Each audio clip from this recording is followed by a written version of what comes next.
Во сенка на уставните измени почна и трката за нов шеф на државата. Се поизвестно е дека владините партнери цензусот ќе го безбедуваат со консензуален кандидат за председател, бидејќи освен Ахмети, тоа го посакува и Заев. Во партиските кулуари пак веќе се прават комбинаторики со кои кандидат ќе истрчаат партиите на изборите кои треба да се распишат на 3 февруари. Опозицијската ВМРО ДПМН денес распиша оглас на кој ќе го бара партискиот кандидат за иден шеф на државата. Сите кандидати кои ги исполнуваат условите ќе имаат еднакво право да ги презентираат својот план и програма пред партијата, односно пред ВМРО ДПМН. Согласно одлуката на Централниот комитет на ВМРО ДПМН, на конвенцијата ќе учествуваат и одлучуваат 550 делегати. Принципот за избор е тајно гласање, а за избран кандидат на ВМРО ДПМН за председател на Република Македонија се смета кандидатот кој добил најмногу гласови од сите кандидати, но не помалку од 1/3 од вкупниот број на делегати. Како најсериозни имиња од ВМРО ДПМН се споменува поранешниот министер за финансии Трајко Славевски, пратеникот Владко Ѓорчев. Се врдат и имињата на професорката Тања Каракамишева, но и на еден од водачите на иницијативата за заедничка Македонија Игор Дурловски.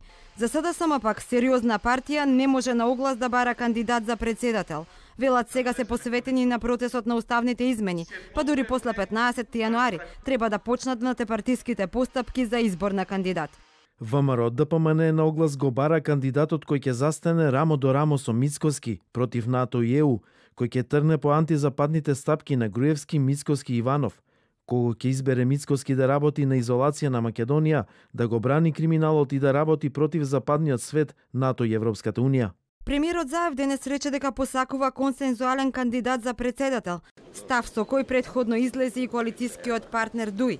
Но Заев напомена дека ДУИ не е единствениот коалиционен партнер, дека има и други партии и дека верува дека сите заедно ќе изнајдат прифатлив кандидат за мнозинството граѓани, кој треба да биде татко на нацијата.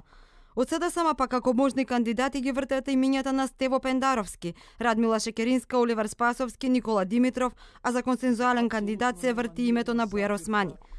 Од БСН Билјалка сами пак најверојатно кандидатот ќе го бараат од албанската дијаспора, а за Алијансата на албанците може да пресуди анкетата која покажа дека Зијадин Селаја има и најголемата поддршка.